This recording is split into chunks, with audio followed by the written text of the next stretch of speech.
Good evening. I'm calling to order the public hearing in KCC docket number 25 EKCE 294 RTS. My name is Andrew French. I'm chair of the Kansas Corporation Commission. Joining me tonight are my colleagues, Commissioners Dwight D. Keene and Annie Keither. To make participation in this hearing as convenient as possible for Evergy customers across the state, this hearing is also being held virtually via Zoom with live streaming to our YouTube channel. Please do bear with us if you experience any technical difficulties.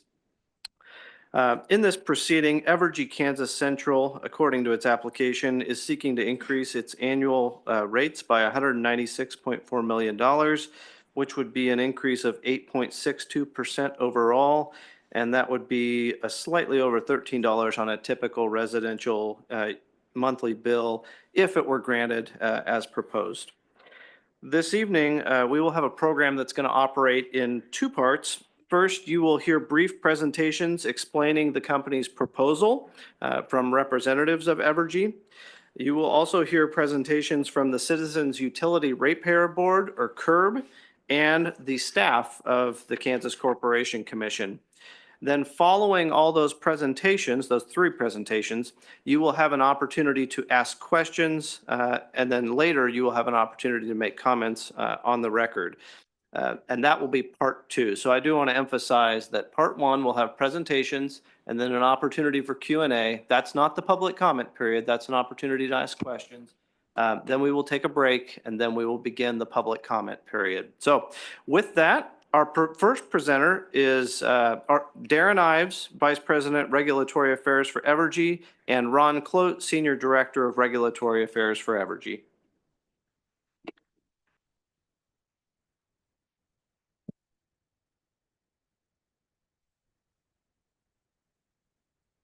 Good evening, everybody, and thank you, Chairman French. Welcome to the 2025 Evergy Kansas Central Rate Review Public Hearing. We appreciate everybody being here tonight. Looking forward to the conversation that we'll have with everybody. We'll make some brief comments this evening before we'll take questions and answers. But we do appreciate your interest in this rate review proceeding. My name is Ron Clote. I'm a Senior Director of Regulatory Affairs. I'm here tonight with Darren Ives, the Vice President of Regulatory Affairs, and our legal counsel, Glenda Kafer from Morris Lang. In addition, we have many individuals from Evergy here in the audience tonight and out in the lobby. So if you have any issues with your account or with any service issues, please take the opportunity tonight to visit with them and express your concerns or work on any issues that you have. That we're here and take advantage of that. You can take advantage at the break that we have, or even after the public hearing's over.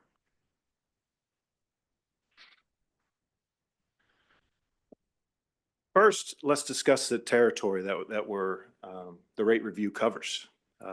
It's our largest footprint, Evergy Kansas Central. It's one of 4 rate jurisdictions under the Evergy umbrella.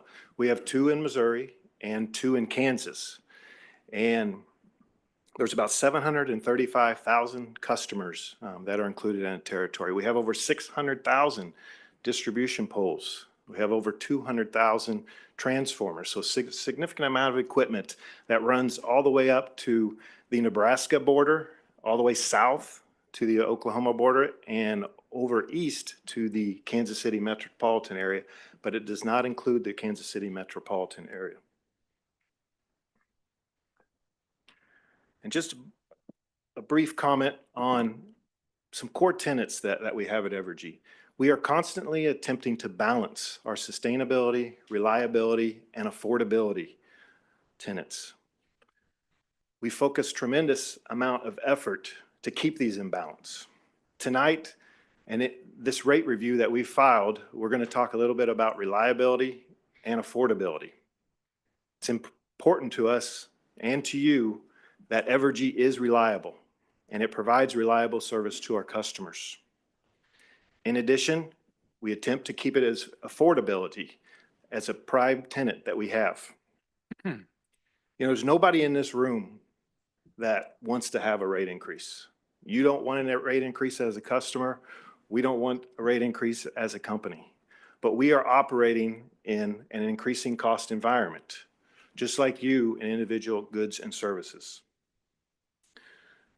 So it's important that we talk a little bit about affordability.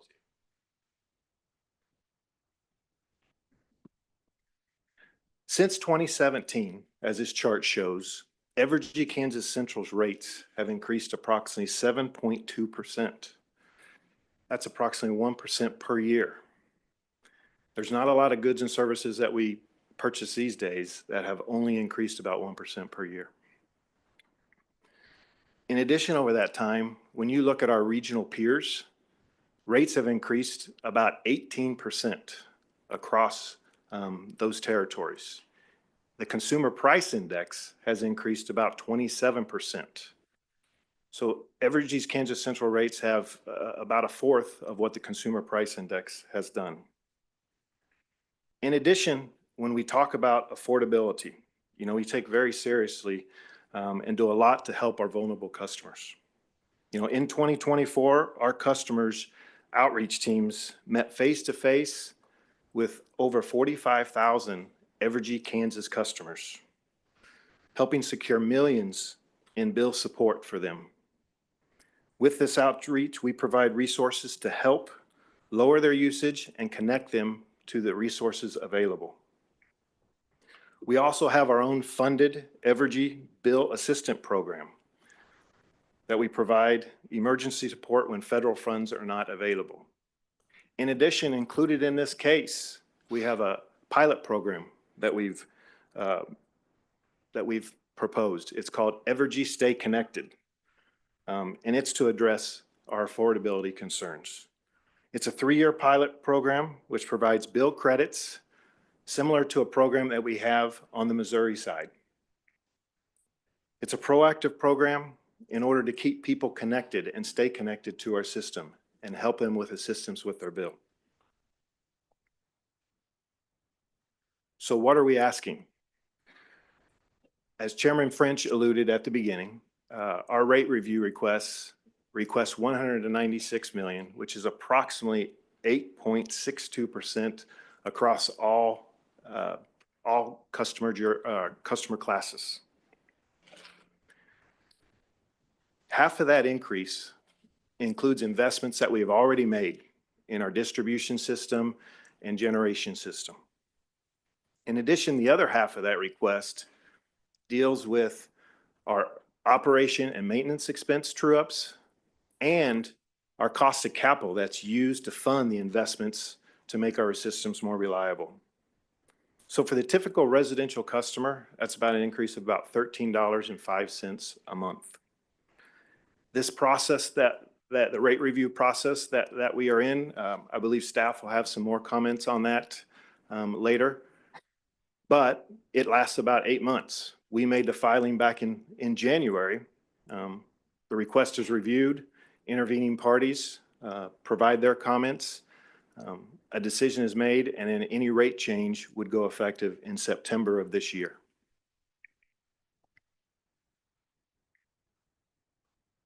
So I want to talk real briefly about reliability. What is the issue that we face? We continually to assess our distribution system. We take a thorough approach when we look at that.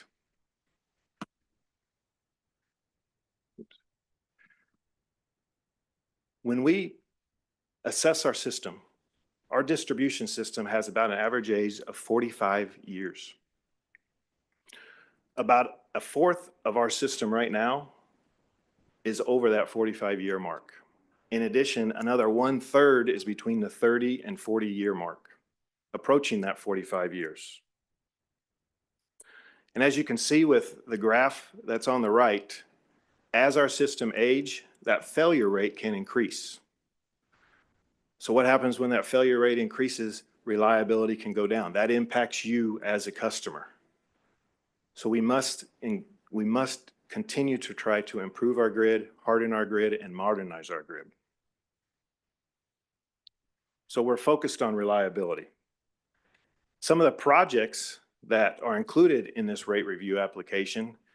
One is down in Wichita, where we have about a 1.4 mile line in which we increased its capability to carry electricity to become the system more reliable to you. In Wichita, or excuse me, in Topeka, we've got a span of power line used where we're putting more durable materials on it. Why is that? To withstand storms and make it more efficient for you as a customer, keep it more reliable. By doing this, we modernize the power grid. We improve your reliability.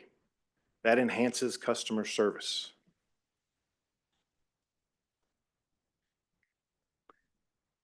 And then finally, as you look at the investments that we've made between 2021 and 2024, when you look at our improvement that we've made in our outage time per minute, we've decreased our average overall outage time by over 10% through the investments that we've made.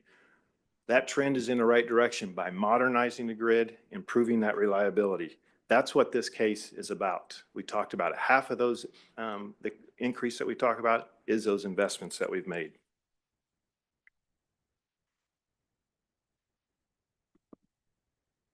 So I'd like to conclude tonight, and once again, take the opportunity tonight, if you have issues with your account, if you have problems with your service, please meet with one of our representatives and have that discussion. In addition, we have an Evergy Connect Center where you can have virtual meetings. If you so choose, it's actually located down in Wichita, and we have one in the Kansas City area. In addition, you can go to the web, evergy.com, if you'd like to have more information or statistics about your account, or to learn what Evergy has coming. We appreciate everybody being here tonight. We look forward to the discussion, and thank you very much. All right, thank you, Mr. Clote. Our next speaker is Joseph Astrab, Consumer Counsel for the Citizens Utility Ratepayer Board. Joseph?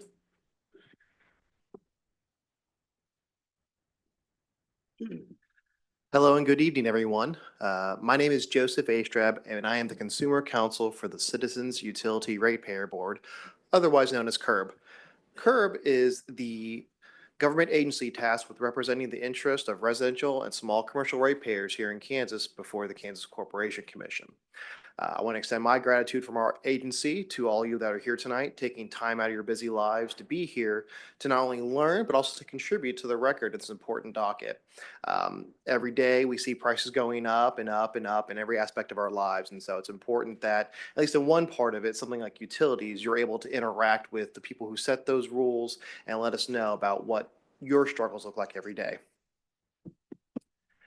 And so a little bit about my agency. We're a small group here in Kansas, but we have myself, a consumer counsel as an attorney. We also have one additional staff attorney, 3 rate analysts who provides analyses and testimony regarding issues and dockets before the KCC, and 2 administrative professionals. We are governed by a 5-panel voluntary board that's appointed by the governor from each of the congressional districts, and then 1 member of the state of large. They serve 4-year staggered terms, and they provide us guidance and information and feedback from their respective districts and where they're living at in order to determine and guide our policy for CURB. As I've mentioned, we represent the interests of residential and small commercial ratepayers in Kansas, not only before the KCC, but other venues such as the Kansas legislature during the legislative session when new laws and statutes and policies are being created regarding utility and utility rates. We also have a role at the Kansas appellate courts when an issue or when an order from the commission is appealed up for review. We're also there as well to represent in front of judges.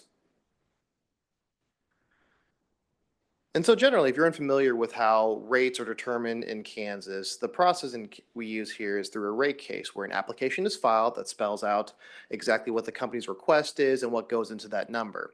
And from then on, parties such as CURB and the KCC technical staff are able to intervene, have formal rights and obligations and the ability to chime in and create an evidentiary record from which the KCC is able to determine the issues in this case. And you can see from this slide here the different types of interveners we typically see in a rate case. And so recently, parties, including Curb, have filed testimony in response to the company's application with their recommendations and observations and positions. And so on the screen here provides a brief summary of Curb's filed position in the testimony that we provided. We are asking that the commission approve only a rate increase of $132 million based on the investments made and what could be deemed to be needed for service in Kansas. Furthermore, we've set a lower return on interest for equity investments from shareholders that go to the company to help bring down those costs that are passed on to ratepayers. Furthermore, directly impacting the bill, we've requested that the current customer charge, both for residential and small commercial classes, remain what they currently are today, and so that any increases that may go towards ratepayers is done through volumetric sales rather than just fixed costs being part of the system. And finally, we provided testimony regarding Evergy's proposed Stay Connected program, which is designed to help low-income ratepayers with bills and avoiding disconnections and collection efforts. So again, thank you for being part of this presentation and effort today. Very shortly after this, you will be able to provide comments directly to the company and ask questions, and we'll be able to learn more, and your contribution will be made part of the official record. So again, thank you for taking time and effort to be here tonight. Thank you. Thank you, Mr. Astrab. And finally, we will move to our last presenter, and that is Mr. Patrick Hurley, representing the Kansas Corporation Commission staff.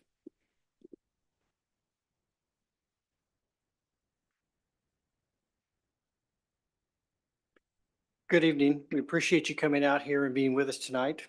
Thank you, Chairman French. My name is Patrick Hurley, and I work for the Kansas Corporation Commission.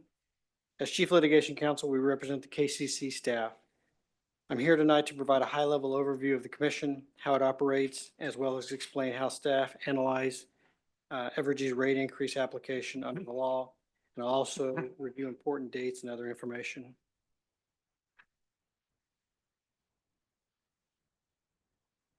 The commission is a state agency headed by 3 commissioners. The commissioners collectively act as a body in determining the matters that come before them. The current commissioners are Chair Andrew French, Commissioner Dwight Keene, and Commissioner Annie Keither. The commissioners are appointed by the governor and confirmed by the Kansas Senate and serve staggered 4-year terms. The commission has jurisdiction to oversee a number of industries that operate in Kansas, from electric, natural gas, and oil, telecommunications, and motor carriers. The agency employs a staff of professionals who provide guidance and input on the various technical issues related to these industries. Administrative hearings at the commission look similar to a trial you would see in state court. The commissioners act as judges and preside over the cases. They hear and weigh evidence, witnesses testify, and issue orders that can be appealed to higher courts. Evergy Kansas Central and Evergy Kansas South are the applicants and parties in this case. Commission staff is also a party to this case. Often other entities called interveners representing a variety of interests participate in rate cases. Interveners develop and defend their own positions, recognizing that staff's duty is owed to the state of Kansas and the public. As represented by the slide, the various parties are separate and have distinct roles.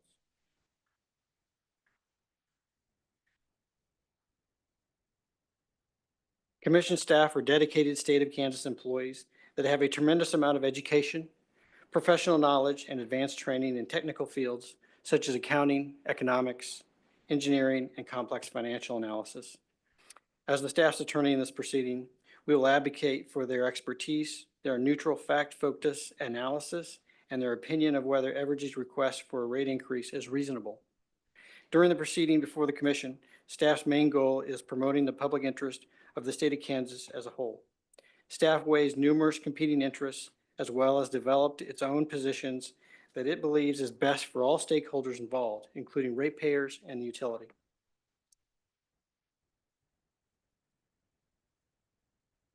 Staff has conducted an independent review of Evergy's rate increase application request. This review included an in-depth examination of Evergy's finances, which allows staff to evaluate the application for accuracy and for compliance with Kansas law and the commission regulations. Have identified any positive or negative impacts on customers, the utility, and the public generally. They've determined the cost the utility is entitled to recover under the law from its customers. They've evaluated the structure of the utilities rates to ensure they are fair and are based on the underlying cost to serve its customers. Staff's role is not to help one party over another, but to provide independent assistance to the commissioners in balancing competing interests and evaluating the total impact of the application on the public.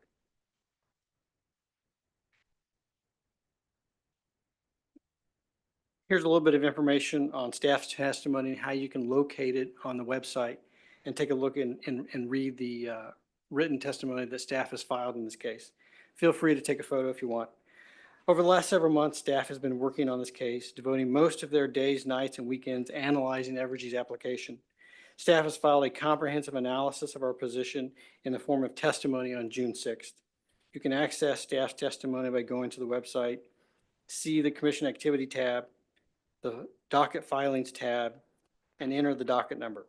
We encourage you to read through the documents and keep apprised of what's going on in the case. In short, Evergy's application has a request for a base rate increase of a little over $196 million, a 10.5% return on equity, a capital structure of about 52% equity and 48% debt, and pilot programs and cost trackers. Staff has filed hundreds of pages of analysis from who are recognized experts in public utility rate making. In short, staff recommends a 5.3% increase in Evergy, Kansas Central's electric rates. Over $100 million of staff's recommended increase tied directly to the recovery of capital expenditures Evergy has already made to improve the safety and reliability of its electric service. Staff recommended a lower REO and capital structure than Evergy. Staff also recommends Evergy be required to track any margin revenues it receives from serving Panasonic in between rate cases, preserving these benefits for customers. Lastly, staff urges Evergy to pass through the nuclear PTC benefit to customers as soon as the necessary guidance is received from the IRS through a line item credit on customer bills. The next slide, you have a list of dates that have been set in this case through a procedural order. Under the current schedule, the public comment period will end at 5 p.m. on July 14th. So you must submit your comments no later than July 14th at 5 p.m. to be part of the record.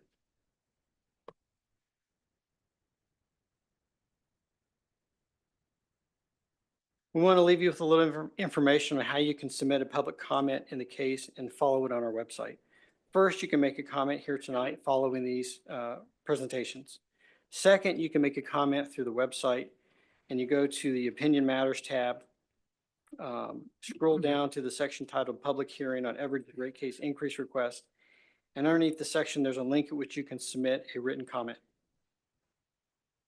We thank you for coming out and we look forward to your comments tonight. All right. Thank you, Mr. Hurley. Thank you to all of our presenters. Now, as I mentioned before, we're going to start a Q&A session. I want to emphasize this is an opportunity to ask questions of the presenters, whether it's Evergy, the KCC staff, or CURB, to better understand Evergy's proposal in this case. Again, this is separate from the second part of tonight's program, which will be the public comment opportunity, and that will follow the Q&A session after a short break. So if you wish to make a formal comment for the commissioners to consider in this case, please do save that for later when I ask for those public comments. If you're attending in person tonight and plan to make a public comment, also be sure to sign up with our public affairs staff in the lobby. If you haven't already, they have a physical sign-up sheet out there, and that's what I'll be calling names from. All right, for those of you in the room, if you wish to ask a question about the company's proposals, please simply form a line at the microphone in the middle of the room. For those participating on Zoom and wishing to ask a question, please use the raise hand feature and I'll call on you in the order that I see those hands come up online. And if you're a little new to Zoom, the raise hand feature can be found under the reactions button.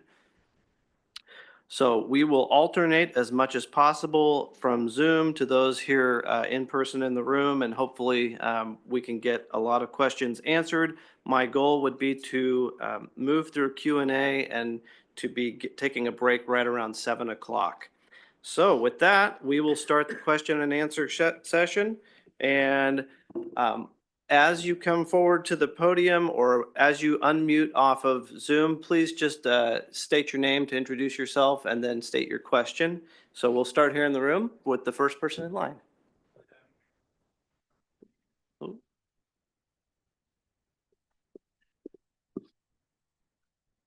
Interested in asking about return on equity and then return on capital.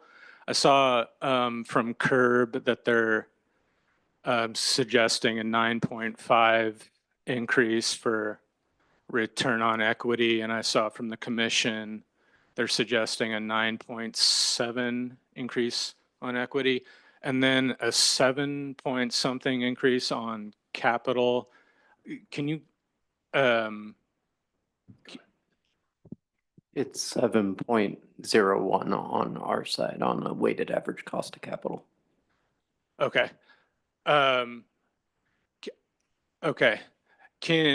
My question is, what is the current return on equity for Evergy?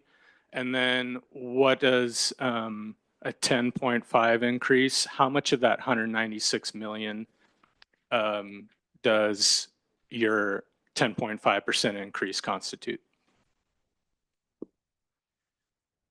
Yeah, this is Evergy, and thanks for the question. The 10.5% represents a little over 40 million of the 196 million increase that we requested when you apply it across all of the investments that are included in service to customers.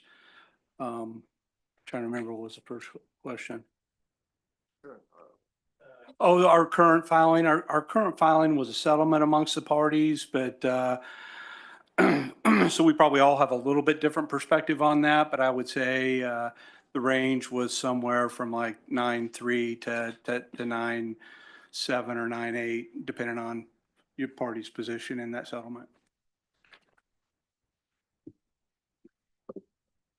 All right, I don't see any hands online yet, so let's continue in the room.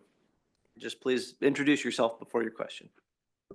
Hi, my name is Greg Hildner, and my question is, looking at the chart about the maintenance, it seemed like there was a very large amount of construction around the time 40 to 45 years ago.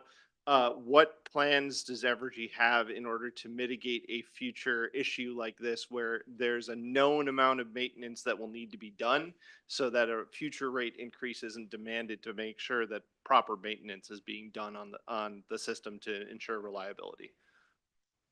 Yeah, thanks for being here. 45 years ago, probably the advent of air conditioning load and a lot of electronics load that required a lot of new investment on the system. From our perspective and from a customer's perspective, when you put a new long-lived asset into service like that, you're not going to have a lot of maintenance in the early years because it is brand new and you don't want to spend money on a brand new resource if you don't need to. So certainly we have a distribution, as you saw, of investments over time, and we analyze across a number of different variables. Aging infrastructure is one, kind of the performance of our assets and our assessments of those is another. And then we have a couple other predictive maintenance models that some of our automation is starting to allow us to make those maintenance investments before failure with that predictive technology, which is helping bring some of those costs in a little bit more ratably over time moving forward. Thank you. All right, we'll stay in the room for the next question. My name's Don Taylor. I'm a licensed PE. For 30 years, I worked in system planning at the company formerly known as Kansas Power and Light. In this whole proceeding, it's talking about a rate increase for Evergy Kansas Central.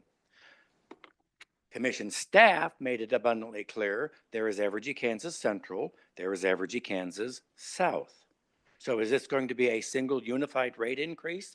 I say that because in the original merger that created Western Resources, the protective covenant is all of the people from the former Kansas Power and Light Company would be protected from all things touching the nuclear plant. All of that stays with KGE, Evergy Kansas South. But I don't see the distinction in this filing in the rate proceeding. Can somebody answer that slicing of the pie? Yeah, so I'll answer that. You're right. 30 some years ago, there was a combination of those two entities. And my understanding, I was not here at that point, there were discussions of the different cost structures between KG&E and KP&L, or South and Central, as we refer to them now. Over the course of that 30 years, there have been a number of cases where the commission and the parties have looked at the rates and ultimately made a decision, I think back in 2012, 2015, to finalize a consolidation of the rates of South and Central. And since that time, they've been under one set of rates that it served customers in both those territories. And that's how this case is filed and referred to today. Okay, it also applies to and yeah, this is an evidence of how much I studied everything in advance. There are massive amounts of bonding issues attached to Lacine that belong to KG&E, Evergy, Kansas South. So those, because of their tax exempt stuff for pollution control, were also held separate. So we do have separate legal structures, and some of the bonds and the debt are still held between the legacy South and Central. From a legal structure, from a rate perspective, the rates that are reviewed and approved by the commission, South and Central are on one set of consolidated rates, and that's how they're proposed and updated in this case. Okay, and last question. All right, we're gonna go to the next person in line, and hopefully we can just do one at a time. If we've got more time at the end, feel free to rejoin the line. All right, go ahead. My name's Amory Lovin, and I'm sorry, I have several questions too, but just cut me off and, Pick your favorite one. well, if it's in the material, they're all related. If it's in the material, just say it's in the material. So one, I just wanted to say on the chart that they showed comparing the different states, I just wasn't sure it was fair to like compare Kansas to like Texas and Oklahoma and some of the other states. I just didn't know if there's states that have like Kansas, same climate, same number of people, same population. I just thought that might be more fair. And if that chart does have that, let people know. So have the rates ever gone down? So the answer to that is yes. It has been a while because we have been for a while in a rising cost environment and a rising investment environment. But back in, I know, the 90s, there were some rate decreases across most of the jurisdictional utilities that at least I was a Okay, part. that's good to know. I wasn't aware of that. When was the last rate increase? For Kansas Central customers, it was a case in 2020, In 2023. 2023. And can any increase? All right, let's go. We've got a pretty good line, so let's go to the next person in line. Again, feel free to circle around. I just want to make sure everybody gets a chance to at least ask one, and then if we've got extra time, we'll take more. Go ahead. My name is Ronald Ray, R-A-Y, and in Evergy's presentation, I heard very little of substance. So what I'm wondering is how specifically you're planning to use this money that you want to obtain from the rate increase. Because in the brochure, there wasn't much information there either. Just as an example, there is some indication maybe part of it's going towards the Jeffries plant in Potawatomi County, but I also am aware that Evergy has already announced that they plan to shut down that plant, which will put a major burden on supplying electricity efficiently and at a low cost to customers, especially in the rural areas. So can you explain to me in more detail where this money is going, how much of it is also, because I think that's important. So I'll try and do it at a summary level. As the parties mentioned, there are literally hundreds and hundreds of pages of detail that make up each of these filings. There's a lot of substance in the docket itself. For the funds that we asked for in this case, it's important to know that we can't ask for funds unless we have already spent that money. So we have already had to make the investments, and those investments are already serving customers, or we can't ask for those funds. We have to demonstrate that we are already incurring a level of expense that supports the level that we're asking for in rates going forward, because we don't look forward, we have to look back in the rate-making process in Kansas.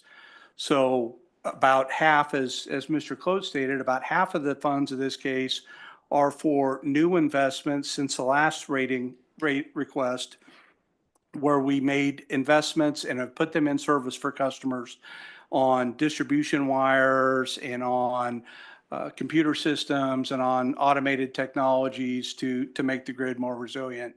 The other half is for some of those expenses that we're incurring at higher levels because of inflation and otherwise than we were last time we came in. But can you provide some more specificity? That's still pretty vague.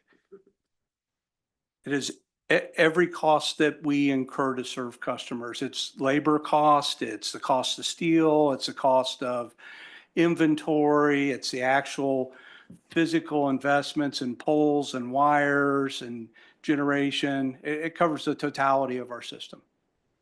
All right. We'll go to our next commenter. I know there are representatives from the company and from the KCC and CURB out in the hall. So if anybody wants to expand on their questions, would urge you to find people in the hallway at the break. Go ahead. Well, my question may take us back a few years, but you said the rate hike was in 2023. Our base costs went up $15. And Kansas City's on the paper we received was going to go up $6.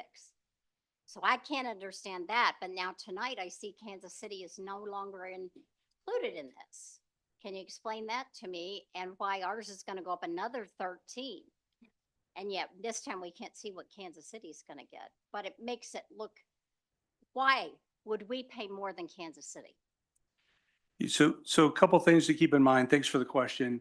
The systems in Kansas City and the systems serving Kansas Central were built separately and distinctly to meet the needs of the customers in those territories. They still are separate in a lot of respects. We do not have a rate request in front of the commission for the Kansas City portion of Kansas. So it's a result of where the investments are needed in the system, where we need to put new wires up and where we need to put new poles, and how those dollars ultimately affect what we're incurring compared to what we're recovering from customers.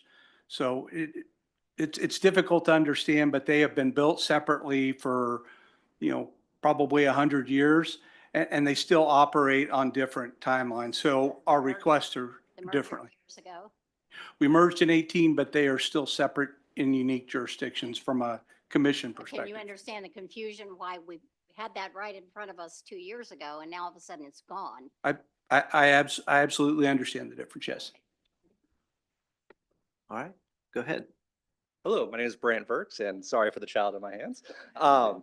It's cute. In 2024, you guys posted a graph, or you shared a graphic similar to tonight of the total rate change from 2017 to 2024.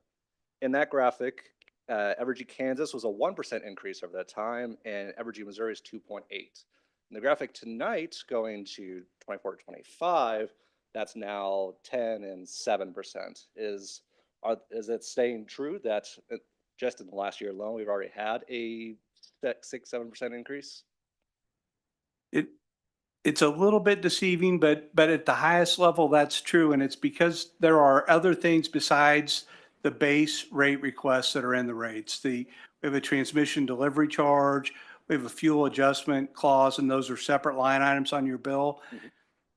And there are costs that come in those and are collected, and then they go out, and that can move those percentages around.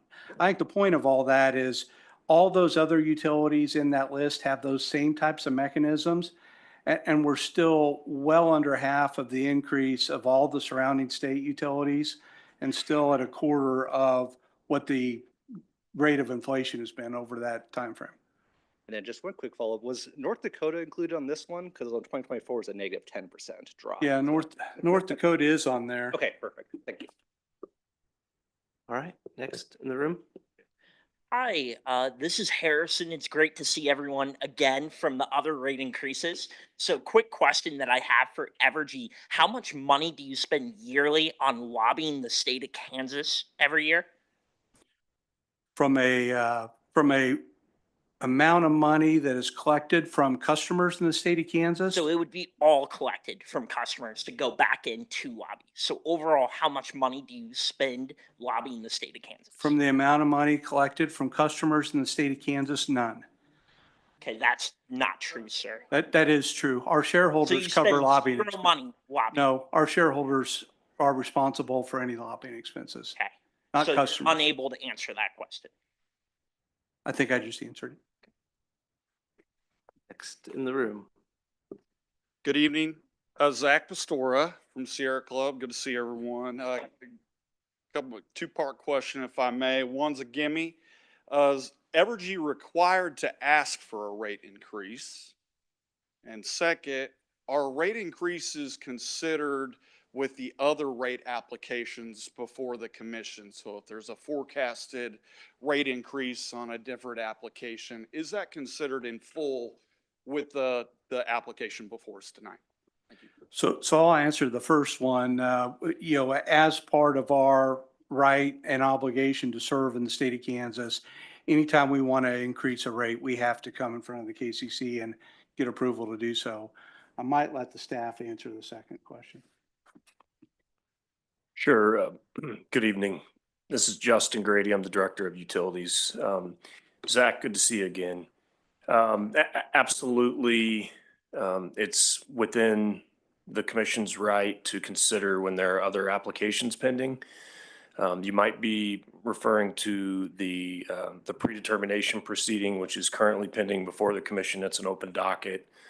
There was a lot of discussion at the hearing in that docket about this rate case, about the transmission delivery charge, about affordability in general, and in general, the trajectory of Evergy's rate increases over time and over the last 10 years. So, I think the answer is whether it's technically should be considered or not from a legal perspective. I don't know. I'm not an attorney, but there's definitely a lot of overlap. Commissioners are definitely aware of what each of the other proceedings are. And if I may, is Evergy required to do a rate increase? Are they obligated to come before the commission for a rate increase? Not that I'm aware of. All right, next here in the room. Hi, Greg Hildner back again. I was reviewing the the summary graphic that was put out, and there's $44 million rated other in that graphic. I was hoping to find out more information about what is involved with that other because Google has been very unhelpful. Thanks for the question. I think I mentioned earlier that there was about $40 million of return on equity impact on the investments that are serving customers. That's the lion's share of that 44 million of other. All right, next in the room again. Hello, Amory Levin again. I'm back. The one man's question did answer this a little bit, but my follow-up question was, if there was one in a rate increase in 2023, like when is the next request plan that's going to increase rates again? Is it every 2 years? Is it 5 years? Like, do you know that? Don't know that for sure moving forward. I mean, we request rate increases when we have cost increases that we can no longer support with existing rates. So as we incur more investments and as we see, inflationary costs on our business, we kind of evaluate what that looks like compared to the revenues that we get from the current rates. Okay. So I would say in today's cost environment, probably in the 2 to 4 year range timeframe, depending on how our investments stage out. Okay. And then I didn't know if this has ever been done or is even an option under the law. Can any increase, can that be like phased in? Like instead of doing a big old, like let's say 10%, could it be phased in like every year, 2%, so consumers can absorb it a little easier into their budget? So there are technically options for rate phase ins. They were utilized a number of years ago, maybe when there were large nuclear facilities and things like that that came in that sometimes they were used. The problem with a phase in is if we are incurring inflationary cost increases next year and the year after that, but we're still collecting rate increases from the past, it kind of builds on each other as you move forward. Okay, thank you. Right. Next in the room. My name is Bernie, and I guess my question is a little different. I want to ask a question because to be sure that I've got it right for my checkbook. When you say the average residential customer, what's the kilowatts per month that the average residential customer uses? What are you basing that on? And then I want to know that if I take 8.62% times my kilowatts per hour that I'm using now, is that going to tell me how much my bill is going to go up? Because maybe I don't use as much as everybody else. Or are you just going to tack on $13.05 on everybody's bill? No, it won't be $13.05 on everybody's bill. It will be that I think in one of the handouts there, it says that $13.05 is a 10.3% increase or something like that on the residential customer. The megawatt, the kilowatt hour, monthly kilowatt hours we use are around 900. I'm pausing because I don't recall if we gave a separate kilowatt winter usage and summer usage in the details. Pretty sure the summer usage was around 900. It's running on a typical residential customer bill of around $125 a month is what our average residential bill is in Central. I think, okay, so yeah, I'm still not sure if that's what that means to me. I'll have to think about it. And just to follow up on that, this is Chad Unrein from the Kansas Corporation Commission. So if you run our analysis forward and based on our recommended rate increase, we would be around $8.04 per average residential customer.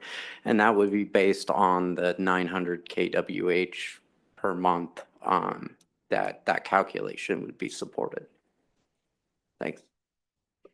All right. Next here in the room. My name is Cynthia Guerrero. I'm wanting to know the money that you're saying you're trying to retrieve back. What exactly, can you tell me? Please lean into the microphone. Can you Thank tell me exactly what it is for? I'll give it another shot. It is essentially for every dollar that we spend in the service for customers. So every amount of labor that we incur to serve customers, whether that be people working on the lines or people working in our generating stations to make the electricity or people in our corporate office. So we're paying for their paycheck, basically. That's part of that. Correct? Yes. Okay. For every dollar that we incur to serve customers, we collect that in rates from customers for the service that they get. Okay. Does that include the wind farms and the data centers? There are no data centers. Not yet. Not yet. Fiction yet, and none that are a part of this case. The reason I'm asking is because it seems like we, the people, we're paying for everything, probably down to the piece of copy paper that you guys use. Okay.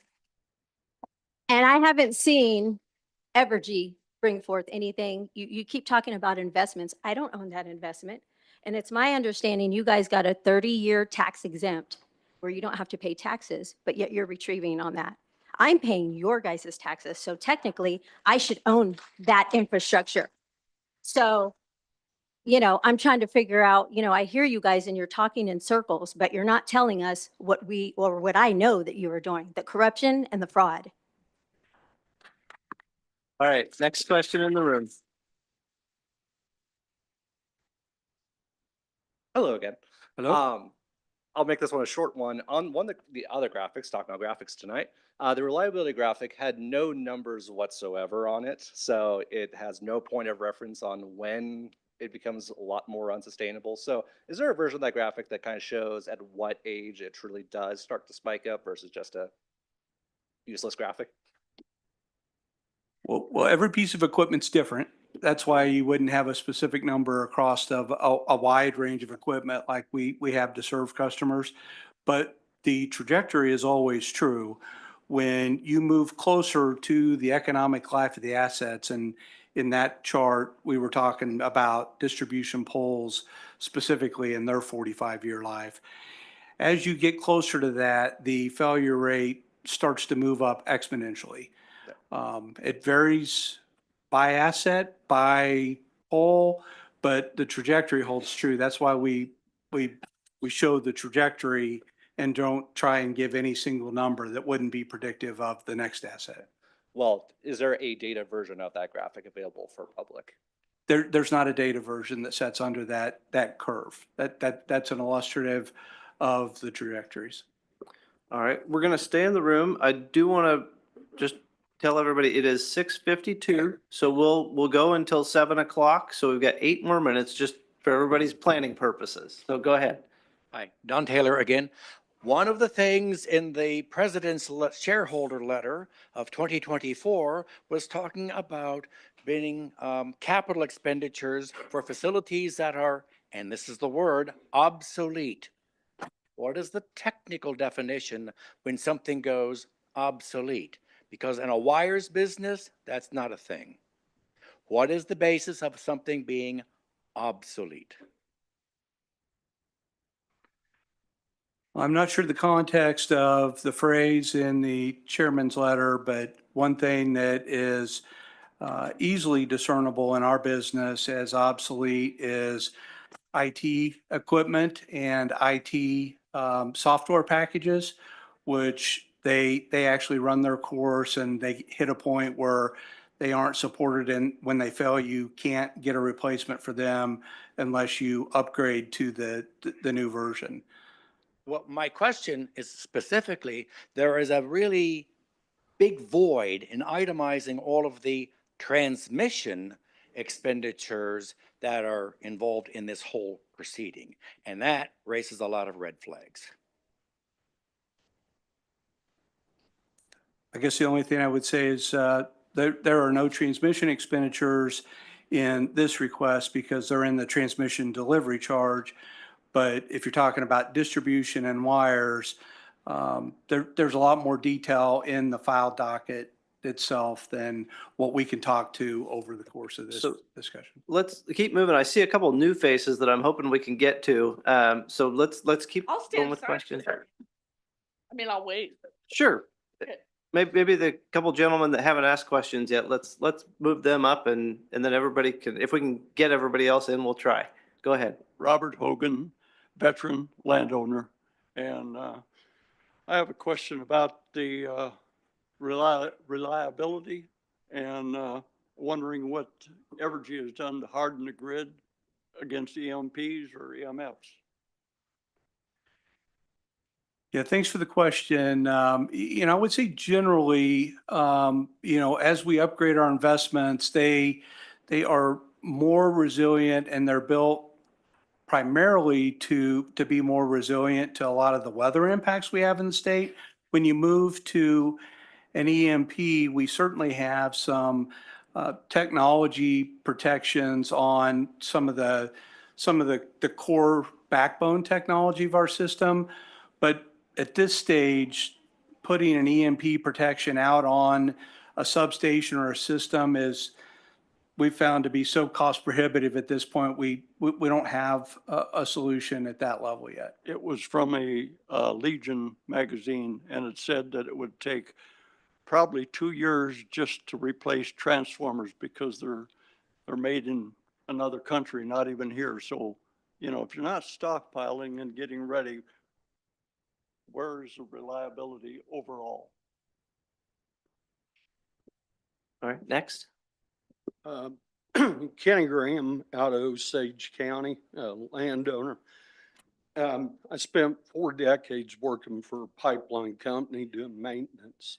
I totally understand maintenance as things become older, doing maintenance. But what I'd like to know is what percentage of the funds on the rate increase that you're asking for are going to go to solar, wind development, and that you've already spent. Because there was numbers in there in that rate increase was for earlier projects, you said. Another comment I'd like to have an answer to is what percentage of that's going to go to pay for the pilot programs that were already spent in past pilot programs? Are these rate increases to pay for that? Because you stipulated earlier that it go toward pilot programs during your presentation. You had 40 million out there in that area. Yeah, so I'm not sure about the pilot program question. We did mention that we have one pilot program for a low income rebate program that we've offered to help customers stay current on their bills. That's the only one that I'm aware of. It's a funded pilot program that we've requested in this case. And I think the amount that we requested in this increase for that was $1.6 million.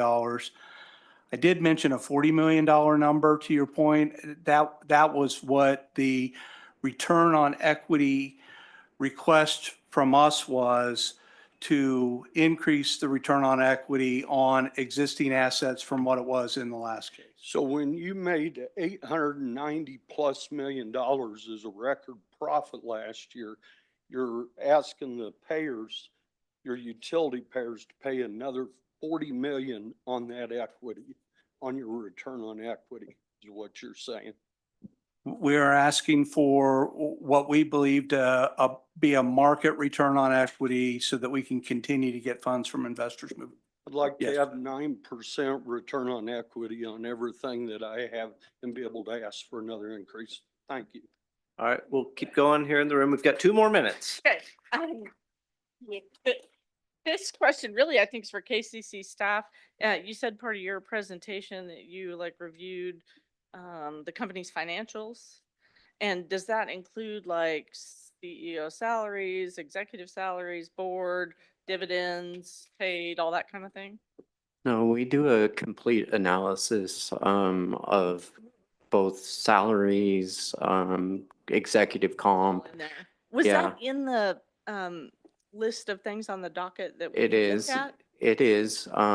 We have multiple witnesses that file adjustments for all types of costs. I mean, a little over 102.5 or 102.5 million is or billion of the cost is simply just capital investments. So where Evergy says roughly half of the increase of the 196.4 million is just from capital cost investment, that's what they're referring to. Roughly Evergy, just from 2023 to the end of our update period, Evergy put in roughly $1 billion in plant and service, and roughly 600 million of net plant was included in that case, and that makes up both the return that's provided via staff's pre-tax rate of return and additional depreciation expenses, total roughly 102 of our $122.4 million increase. So the rest would be O&M, cost of capital, stuff like that. So. Okay, thank you. Mm-hmm. Mine is a quick question. There is information out there, it's hearsay or gossip, but you can confirm or deny it, that we are going to experience a 40% surcharge after peak hours in Topeka. I can deny that one. Okay, that's all I wanted to hear. That. All right, I'm very sorry, but we are at 7 o'clock. So we're going to go ahead and take a break now. We're going to take a 10-minute break. But I don't want to get too late into the evening, so let's come back at 7:10 sharp and we will start the official public comment session. I'm glad you did a good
All right, we're at 7:10. If everyone will please find your seats.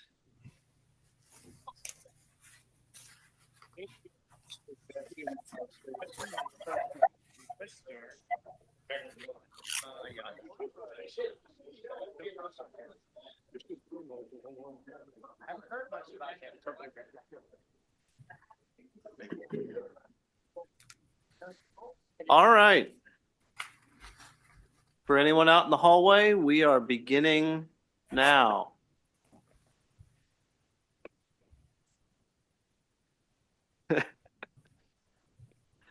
All right, we will now start the public comment period. This hearing is an important step in our evaluation process, and we look forward to hearing your comments. We cannot engage in dialogue with you during this public comment session. However, it is possible the commissioners will ask questions for clarification. To ensure that anyone wishing to make a comment tonight has the opportunity to speak, we're going to have a 3-minute limit on comments. On the Zoom feed, you'll notice a timer on the screen to help keep track of time. When the timer reaches 0, an alarm will sound and your microphone will be muted, and we'll move to the next commenter. And just realize that 3 minutes sometimes goes faster than you realize, so please be succinct and ready to speak when you're called upon. Once you are called upon, please begin by stating your name and the city or county you reside, as your comments are being recorded and will be part of the official evidentiary record in this proceeding. If you're participating on Zoom, you will need to unmute after I call your name. For everyone, please refrain from any inappropriate language or disruptive behavior, as that will result us in silencing the microphone. The Commission considers this a valuable opportunity to hear directly from Kansans about Evergy's proposal, and we appreciate your cooperation to make sure that goes as smoothly as possible. So please either approach the podium as I call your name, or if you're participating on Zoom, you should use the raise hand feature now if you wish to make a comment. And again, the way to access that raise hand feature is under the reactions button on Zoom. Also, want to make this announcement again. In addition to the comments that are made live tonight, the Commission is also accepting written comments on its website, as staff explained. And we will show that information again on how to do that at the end of the public hearing tonight. You can also submit public comments by mail to our Office of Public Affairs or by phone. Public comments will be collected until Friday, July 14th at the close of business. The comments submitted will be part of the official commission record, as I mentioned, and will carry the same weight as comments made tonight, even if you choose to submit them in writing or by phone later. If you have lengthy comments, it may be best to submit them in writing. Again, as I call on folks' names, please start with your name and the city or county in which you live. We will now begin. And I'm going to start in the room with Robert Hogan. Again, Robert Hogan, landowner, veteran. My And what city and county are you in? problems with the rate increase. What city and county? City or Tecumseh, county? Tecumseh area, Shawnee County. Thank you. All right. My problems, it's my problems with the rate increase is directly associated with the fact that they moved power lines on my land and undervalued the land. They use an acquisition group that keeps their hands clean, and then they pay me a minimum amount, but yet they want more. All right. They, like I say, they undervalued the land. And then I hear rumors that they wished they did different on the moving of these power lines. They went from like 1/10 of an acre of my land to 1.3 out of 5 acres. All right. And the comments from like I say, a third party, that they wished they'd have bought out one of the owners rather than doing what they did, because it cost them so much. And from what I talked to Corporation Commission outside here, they have no overview on the planning of items. All right. I asked, like I said, if I could talk to a planner or a engineer that was planning this, because I could see, well, it was going to wipe out some beautiful trees out of my neighbor's front yard, and all they had to do is stop the poles a little bit sooner to change the angle. They don't care. They say, oh, the poles are already made, they're already bought. So on that grounds, you know, that they're not treating people fairly, and that I'm silly having to pay taxes on that land when I protested my taxes on the grounds that three supposed licensed appraisers agreed to the value of this land. And I filed a letter with the Realtor Board, but I haven't heard nothing back from them about the appraisal that I was understanding that if I went further from the eminent domain hearing, that I was going to have to use the same lawyer who did nothing for me at the eminent domain hearing. So I was not feeling like I should try to go further and get a fair value for my land. One home that was in that group, where the beautiful trees were in her yard, sold her home for over $200,000. And my home probably worth 2 or 3 times that. So. All right, thank you. All I want to do is be paid, that they treat people fairly. We're going to go online for our next comment, and our commenter will be Michael Brosh. Yes, good evening. Can you hear me? Yes, loud and clear. Good evening, Commissioner, staff, Curb, and members of the public. I'm Mike Brosh, Leawood, Kansas, and I'm pleased to be with you again to present the last half of AARP's comments on issues in the pending Evergy rate case. As I noted last week in Wichita, AARP is pleased to see that staff is recommending tracking within a regulatory liability account the substantial load and revenue growth now occurring at the Panasonic facility in DeSoto. This approach will capture deferred profit margins from service to Panasonic so that ratepayers ultimately participate in the benefits from this load growth.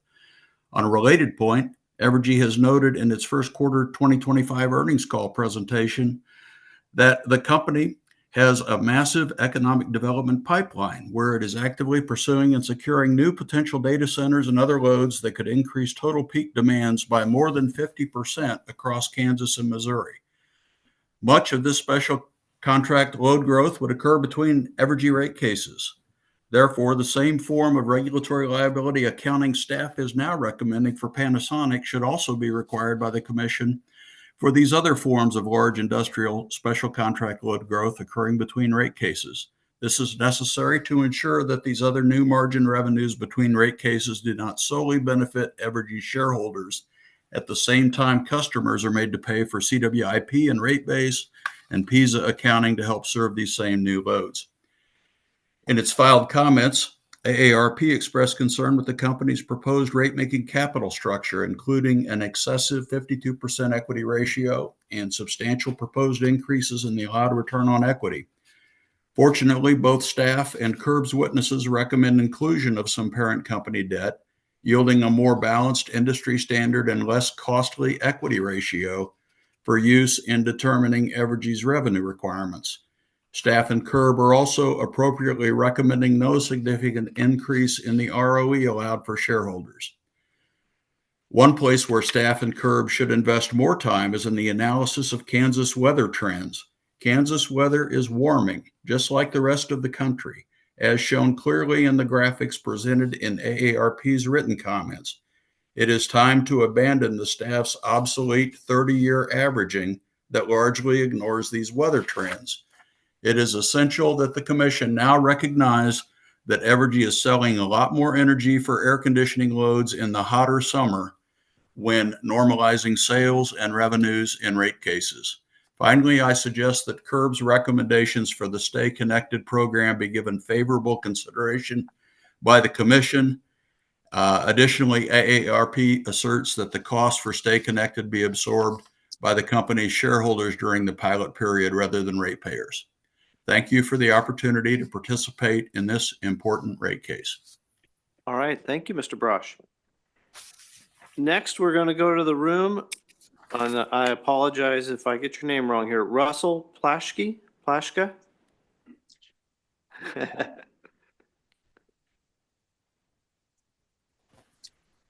I am Russell Plaschka. I represent, or live in Wamego in Potawatomi County, and I represent the Kansas Cooperative Council, the other KCC. So I'm here on behalf of our farmer cooperative members across the eastern side of Kansas. And thank you, members of Evergy and the commission, for having this hearing this evening. The Kansas Cooperative Council's 52 farmer-owned cooperatives are opposed to the 12% increase, roughly a 12% increase, and if I'm wrong, please correct me, to the commercial and industrial users. This increase is disproportionate and a harmful burden on Kansas farmer cooperatives across the area. Our members are already grappling with historically low commodity prices, high input costs, unstable export markets due to disruptions, as well as the tariffs. The proposed rate increase would have a direct impact on our farmer cooperatives. In some cases, our cooperatives could see an increase of their yearly rates up to $90,000. These are real dollars that they put to work on maintenance, just like Evergy, as well as their employees, as well as investing in their rural communities. As a farmer-owned cooperatives, they strive to be efficient and cost-conscious. Unfortunately, they can't always shop around, but for their inputs, they are able to shop around, just like a consumer can shop around for their bread or their eggs or their milk and look for those lowest prices. Unfortunately, with the power supply, we're a captive consumer, and we can't shop around for those. So it puts our farmer cooperatives in a very uniquely vulnerable position. We respectfully urge Evergy and the Corporation Commission to reconsider this rate proposal and work toward a more balanced, sustainable approach that supports, not punishes, those who feed and fuel our communities. Thank you. Thank you, Mr. Plashka. We're now going to go back to Zoom, and our next commenter is Brendan Potter. Can you hear me? Yes, we hear you. Go ahead. Okay, Brendan Potter from Cottonwood Falls, Kansas. I understand that rate increases are sometimes necessary. Over the past 5 years, I've received multiple notices from multiple service providers about rate adjustments, including Evergy, and I've never objected because that's life. Expenses rise, wages rise, and we adapt. However, my experience with Evergy's customer service and maintenance response has been consistently disappointing, particularly in matters of safety and infrastructure, issues that should be top priorities. Approximately 5 years ago, I contacted Evergy multiple times requesting the installation of an insulator on a line running to my house as it was rubbing against the tree. My concerns were ignored, and in the end, I personally paid to have the tree trimmed to protect my home and the electrical service, something that Evergy should have handled. Approximately 1 year ago, I had a power pole in my front yard that was so unstable I could move it back and forth with my hand. I contacted Evergy twice to report this clear safety hazard, but the issue was ignored for over 2 weeks. During that time, no action was taken. Eventually, the pole failed. It fell across the street where it struck a passing vehicle, resulting in significant damage. Had it fallen the opposite direction, it would have landed in my yard directly or near my gas meter, creating an even more serious or potentially dangerous situation. When Evergy finally responded, I was given excuses from the supervisor as to why nothing had been done sooner. While the broken pole itself was removed, Evergy left behind large splinters and debris from the breakage, and I was forced to clean it up on my own. More recently, I requested assistance relocating a line to safely construct a building on my property. The only options Evergy provided were to pay an unreasonable fee to bury the line or fund a new pole installation, both requiring me to cover all code upgrades. Again, I moved on, fully realizing that Evergy is not the company KP&L once was and likely never will be. Add to this the numerous outages we've endured over the past 7 years, and it becomes clear that the service quality is declining while rates continue to rise annually. The most recent proposal, raising residential rates by approximately $13 a month, is excessive, particularly following Evergy's decision to build a $17 million facility in Emporia that serves as office and storage space and does nothing for the infrastructure. This expenditure does not improve reliability or safety for customers and raises serious concerns about the company's financial priorities. I've never had a single service request fulfilled, not even those involving basic safety. Rate increases to keep up with operational costs are understandable, but proposing such a substantial hike immediately after spending millions on non-essential facilities is outrageous. This company has demonstrated poor financial management and should be held accountable. And I will rest there as I am out of time. All right, thank you, Mr. Potter. All right, next we will go in the room to Ashley Hernandez, and just for planning purposes, after Ms. Hernandez, we will go to Donald Taylor. All right, can you hear me? I think so. Okay, my name is Ashley and I live in Leavenworth. So good evening, my name is Ashley Hernandez and I am representing, I'm too short for this. I'm just gonna, can you hear me? That's better. Yeah. Okay, so my name is Ashley Hernandez and I'm representing the Office of Justice, Peace, and Integrity of Creation of the Sisters of Charity of Leavenworth. Our mission is deeply rooted in advocating for communities across Kansas, particularly those burdened most heavily by poverty, injustice, and systemic inequality. We are present tonight because this proposed rate increase poses a significant threat to the well-being of countless Kansans, especially those already navigating the challenging realities of economic hardship. If approved, this increase would result in a staggering 15% hike in residential electric bills, translating to an additional $13 per month for the average household. For the families we stand beside daily, that amount could determine whether they can afford essential transportation, medication, or even maintain consistent power in their homes, which can sometimes mean the difference between life and death. This decision is not merely about financial statistics or corporate bottom lines. It is fundamentally about human dignity, community welfare, and ethical responsibility.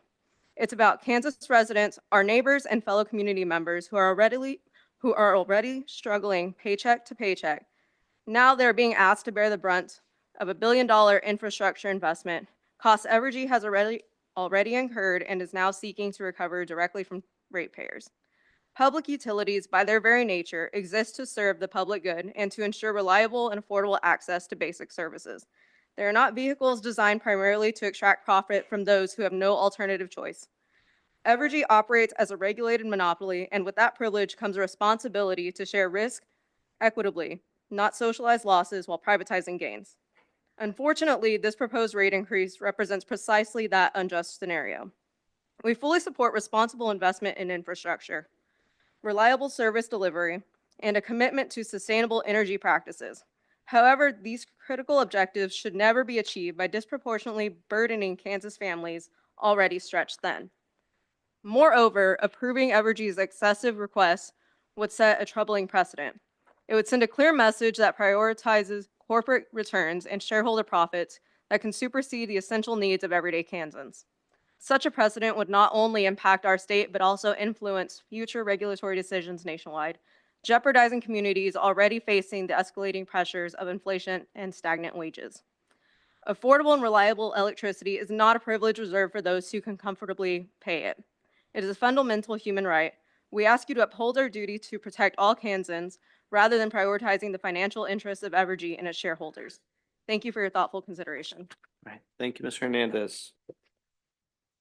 Next, Donald Taylor, and then for planning purposes, Kim Olson will be after Mr. Taylor. All right. Kim Olson, and then for planning purposes, Richard Johnson. Hi, my name is Kim Olson. I live in Topeka. I am retired and I'm on a fixed income. I'm a retired social worker who worked in healthcare for almost 35 years, with my last job being at Stormont Vale. First of all, I want to say I appreciate the opportunity to be able to voice my concerns and have this public comment. In a time when inflation is going up and prices are rising in all areas, insurance, rent, mortgages, groceries, etc., I wanted to express my concerns about Evergy's request to raise its rate 10.3% for a $13.05 increase. It last increased its rates in 12/24 for a $4.64 increase. If it were just Evergy that was raising their rates, that might be a little more manageable, but the other utilities are also increasing their rates. Kansas Gas raised its rates last year almost $4. The city water department has increased its rates 7% beginning in 2024, with another 7% increase in 2025 and 2026. For the average residential customer, that is an increase of $13.35 for 2025, and rates will increase to $20.68 in 2026. I am here to say people on a fixed income, the elderly, the disabled are unable to pay this increase. They are just struggling to make ends meet from paycheck to paycheck. And people cannot live without their utilities, water, gas, and electric. That's just a right. They can't cancel it like Netflix or Cinemax. These are just basic human rights. I believe a 10.3% increase is too much and unaffordable for many people. My job at Stormont Vale was helping patients find money to pay their utility bills many, many times because Evergy did not have any sort of assistance. And so Stormont Vale had two huge assistance programs where we paid many, many Evergy bills that could not be paid. And I'm really proud of Stormont for that. I think my suggestion would be, since Evergy makes huge profits, that those profits should be put back into assistance programs to help people who are doing their best. Some work in 2 jobs just to make ends meet, since the profits are so great. I think there really isn't much available for financial help through Evergy. I read what was available, and I just think that would be the right thing to do. All right, thank you for your comment. Richard Johnson, and then Brenda Reese will be after Mr. Johnson. Hello, my name is Richard Johnson, Shawnee County. I'm a retired police officer from Topeka. I was also the president of the Minokan Township that blocked the construction of the ethanol plant in Shawnee County. In the early 20s, I exposed Kansas Gas illegally taxing over 700 customers living in the county for over a decade. Why the KCC didn't know this, I have no idea. Evergy and electric co-ops work together on various projects. The difference is Evergy is for-profit, co-ops are non-profit, which allows co-ops to raise rates without KCC approval.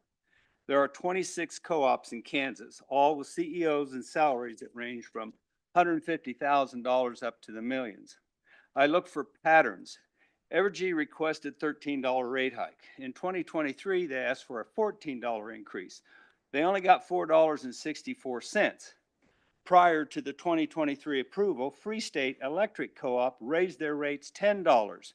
Do the math, $14. Free State and the other co-ops worked together with Evergy. The pattern has showed up again with the current rate hike request. Prior to the request for $13, Free State implemented a rate hike, adding peak rate cost to residential homes. A cost increase during the hours of 3 to 6 p.m. While the cost looks minimal, it is in place and can be raised at their discretion. Vampire usage operates 24/7 in everybody's house. Vampire use is computers, HVACs, TVs, refrigerators, alarms. All of that's going to have more price on it during the peak times. Evergy aids and promotes several solar farms when they're completed, can pass some costs over to co-ops. Evergy partnered with Free State on the solar in the farm in Lawrence, excuse me. After the Civil War, a group of people known as carpetbaggers moved into the South to exploit the local population for personal gain during the Reconstruction era. The Green Energy Project is a sample of a modern-day carpetbagger. Solar started out in western Kansas, where there was little or no opposition, and worked its way east. After COVID, people in remote areas were financially hurting, and the offer of money and a cleverly written contract was signed by landowners. This was the first phase. Second phase started when they needed more and improved transmission lines, while all the time knowing there was no adequate transmission lines in the areas where they built the solar sites. Evergy then requested the Grain Belt Expressway to carry energy out of Kansas. The average cost, from what I've understood, is a transmission line is $2 to $3 million a mile. They create a problem, then they provide a costly solution for that problem. Other issues included more substations, sites for battery banks, and recently pushed for 2 natural gas sites to generate electricity, the only reliable of 3 of the green energy sources. Was that my time? That's your time. If you Okay. need a couple seconds to wrap up. All right, thank you very much. All right, Brenda Reese, and then we'll be followed by Amory Lovin. Hi, Brenda Reese, Shawnee County, Kansas. I do end-of-life care. I could get rich. I could go work for a hospital somewhere. I could go work in many of these places. I choose not to work in these places. I choose to work with end-of-life care. For many of these people, ask them, oxygen or air conditioning. How can you do that with a smile on your face? You know, it says here in Evergy Cares, one person household, $2,608 a month and 33 cents or less. Rent around here is $1,200 to $1,600 a month. How does that make a lick of sense? And it also says in here, you're only going to credit them $300. I wouldn't be able to sleep at night. All right, thank you. Amory Lovin. Okay, and then next will be Ronald Ray. And I will not take my full 3 minutes. Thank you for answering my questions earlier. And to Evergy, I want to say, I appreciate having energy. I have an all electric home. And so I don't really like natural gas. So that worked out good for me. But it does worry me about rate increases. And I like having air conditioning and power. I like to use my computer and charge my phone and cook meals and have a refrigerator. But I think, especially right now, it's just like we've had several years of increasing costs of everything. I know you guys didn't cause the pandemic, but everything's been going up and food keeps going up. And it seems like the 2 industries that really keep raising is like insurance and energy. And I also feel like that's the 2 industries where the CEOs and the executives make the most money and make the most profit. And it's not okay. At some point, that has to level off. And so that's what I wanted the KC. I wanted to make sure the staff was taking that into consideration, because if you are having record profits, which someone said that earlier, I'm not that informed, so I don't know that. But if you are, and your investors are always getting dividends, and your CEOs and executives are always getting raises and great benefits, and you probably pay your board of directors too, I don't know. But at some point you have to give consumers a break, because we don't get that every year. So I wanted to say that. And then I also wanted to say to your executives and your board of directors, when you're asking for a lot of money from people that don't have a lot, maybe you should show up at the hearings. Maybe they were at the Wichita hearing. I don't know, but I'm pretty disappointed that the CEO is not here.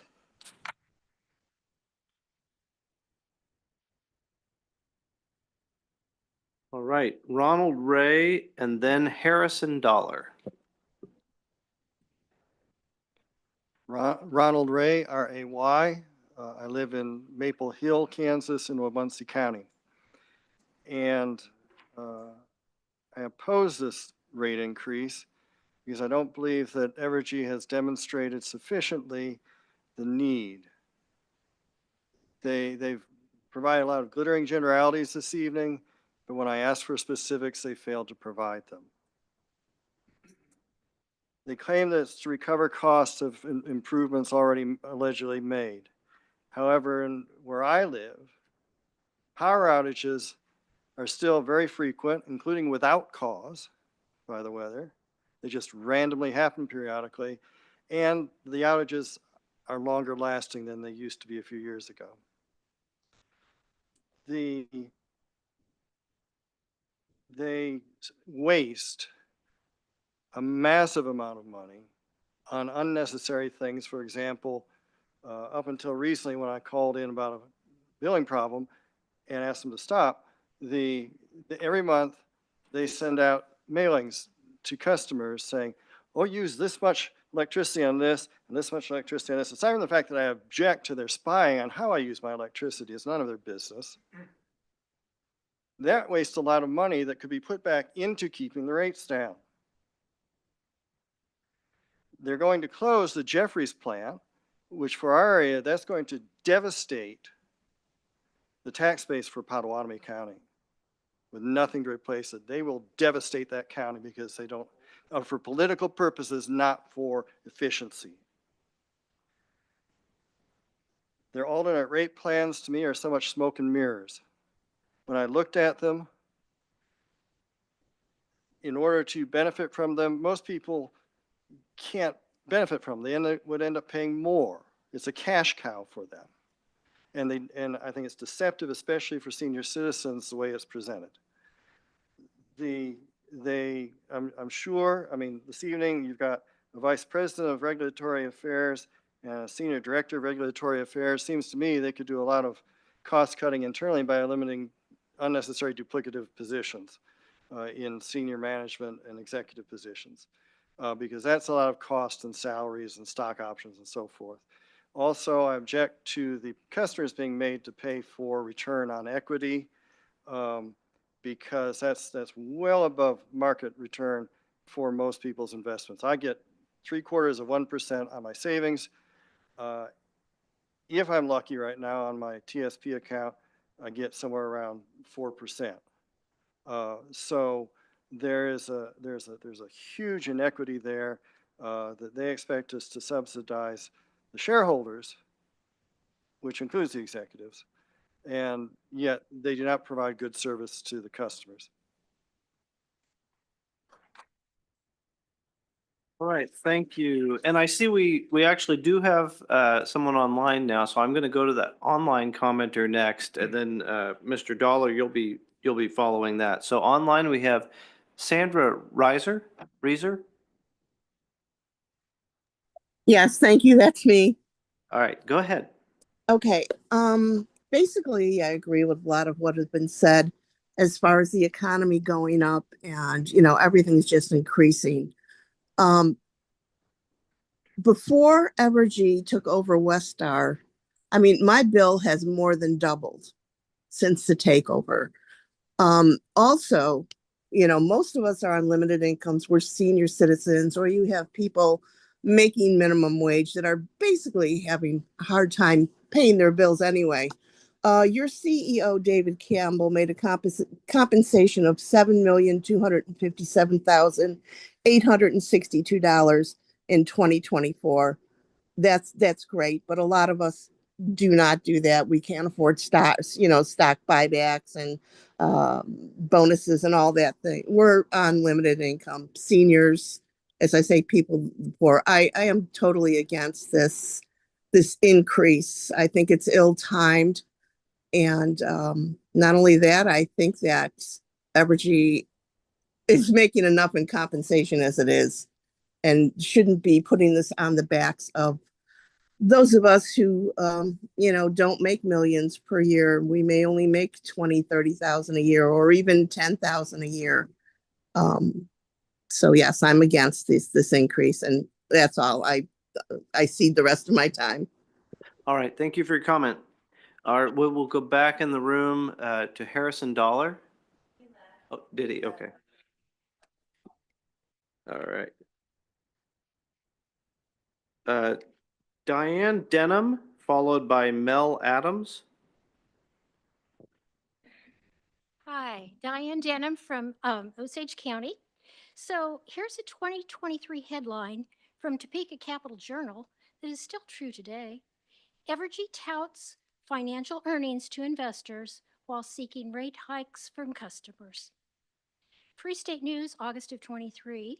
Evergy executives are raking in millions of dollars while people are struggling to keep the lights on.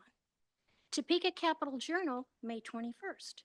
Evergy wants $196 million rate increase after profiting $878 million in 24.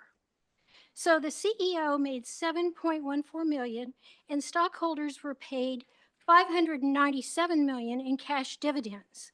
This was after a rate increase at the end of 23, and now they want to hike up our rates again. So the 1305 increase, or 10.36% monthly increase, is projected. Now, Evergy is also seeking approval for 2 new natural gas plants and a solar plant in a separate request, which is not included in the $196 million. So that will be another additional rate hike to come soon. The 3 plants are estimated to increase rates by a combined 9.3%, and that comes from the Topeka Capital Journal, 5/21/25. Now, if you add the 10.36% and the 9.3%, you will have a 19.66% increase, and that is totally unaffordable for most people. So an article in the February 5th Kansas Reflector stated, Kansas electric energy rates are some of the highest in our region. Then according to poweroutage.com, Kansas energy rates are higher than Nebraska, Oklahoma, and Missouri. Now back to the Reflector, here's a quote. We believe that excessive capital spending is the root cause of our high rates. Evergy has been increasing capital spending at an unsustainable rate. Whenever Evergy invested in new poles, wires, substations, and power plants, the cost of those projects was passed to consumers, and the elevation of return on equity meant more money for the shareholders. So a June 9th Kansas Reflector article stated, you're seeing an outsized request, and they have said one of the big reasons is they want an increased return on equity to their shareholders. So Evergy CEO in the Topeka Capital Journal stated, shareholders predominantly care about earnings and earning growth, and Evergy would like to get competitive on earnings growth. Now, these rate hikes are being forced upon the hardworking people of Kansas who deserve affordable rates, and it is apparent that those in the top of this monopoly care about their profits and their shareholders. So please consider the working people of Kansas. We work so hard for our money, and we feel like that bill is excessive. Thank you. Thank you. Thank you for your comment. Mel Adams, and then looks like Kathy Brom. I hope that's right. Wow. Okay. That was close. Can you hear me? Yes, we can. Yeah, my name is Mel Adams. I live here in Topeka and Shawnee County and what have you. Yeah, that's better. I'm up there. Thank you.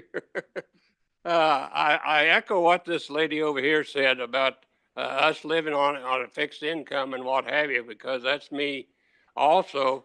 But basically, what that lady just told you was all your figures are based on 27% inflation.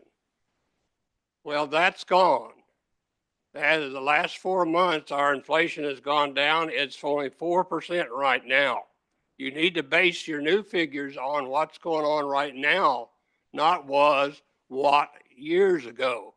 Well, I suppose you went out and bought a lot of solar panels and you probably got a lot of windmills out there to kill the birds. But you probably did all that with your expenses. But that stuff, even Europe right now, you're reading the papers in Europe, they're going away from renewable energy. It's not the way to go. It's not reliable. We found out in Texas just I think it was last winter or the winter before that those things freeze up during the winter, so you can't rely upon them. So those not the way to go. What is the way to go? Cheap coal. Oh, what do you know? It's so close in Wyoming, and it costs us pennies to get it from Wyoming. The train goes by my house just about every day, and we can get it here and get clean coal. There is such a thing as clean coal that will burn. China is not dumb. They're building 10 coal plants a day or a month, whatever what it is. They're not listening to their own propaganda they're giving us that we should go solar and renewable. They're building coal plants. I've been to Beijing. It stinks. It's a stinky place. They have a lot of pollution there. Well, I know, but we don't have that problem here. We're already the cleanest place on earth, and then we try to make ourselves worse than that. So we need to realize 27% inflation, basing everything on that figure, is not the way to go. Look at coal. Don't stop that plant that you're thinking about changing to gas. Yes, 2 gas plants is better than anything else, but realize that coal is right here, just a few miles away from us. It's cheap, and that's a way to lower our rates. So lower our rates, more coal, dig, dig, dig. All right, thank you for your comment. Kathy Brown and then Merrill Sake.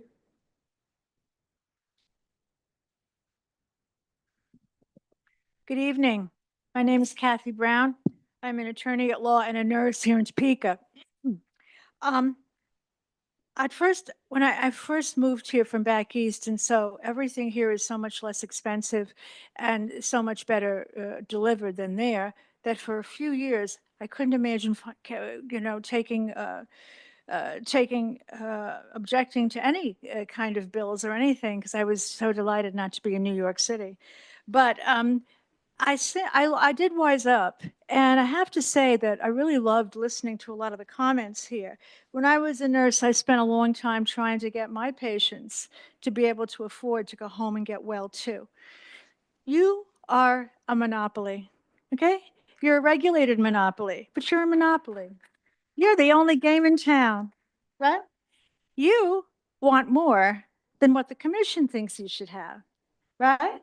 Now, as to why the CEO isn't here, I had time to wonder about it. I think he might be spending his 7.2 mil, which 1 million only comes from base pay. The rest is bonuses. Now, what do you get bonuses from? You get bonuses from how much you conform to the EU's insanity on climate change and every other nonsense down the pike.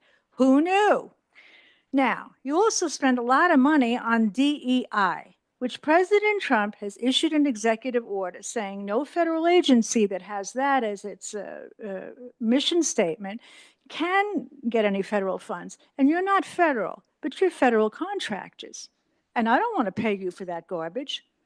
Your first quarter profits, $125 million this year. Doing well. We're not communists. We don't want everything free, but we don't feel like being gouged. Okay.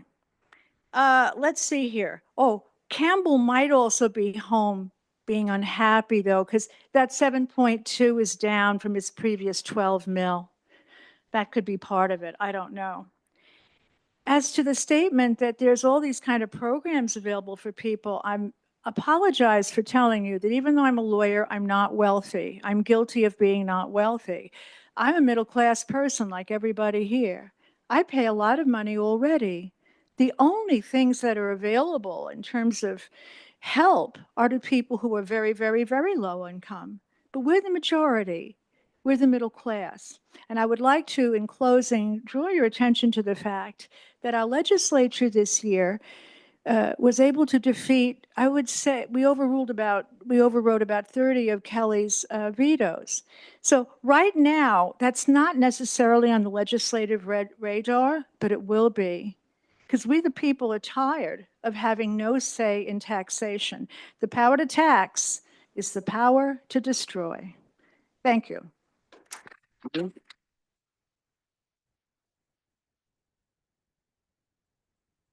I'm Merrill Sake, Douglas County. I'm want to express opposition for a corporation whose function it is to maximize profit and market share, owning and operating the essential service that I depend on to live of electricity. That shouldn't be happening. I understand the Kansas Corporation Commission's commission is to regulate corporations' rates, but I want to express that anyone that needs an essential service, whether it's natural gas or electricity, should not be subject to a corporation whose function it is to maximize profit and market share. I depend on it to live. I can't buy it from anyone else.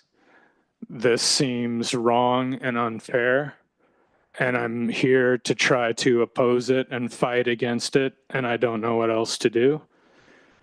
And thank you for hearing me. All right, thank you for your comment. Cynthia Guerrero, followed by Mary Thomas.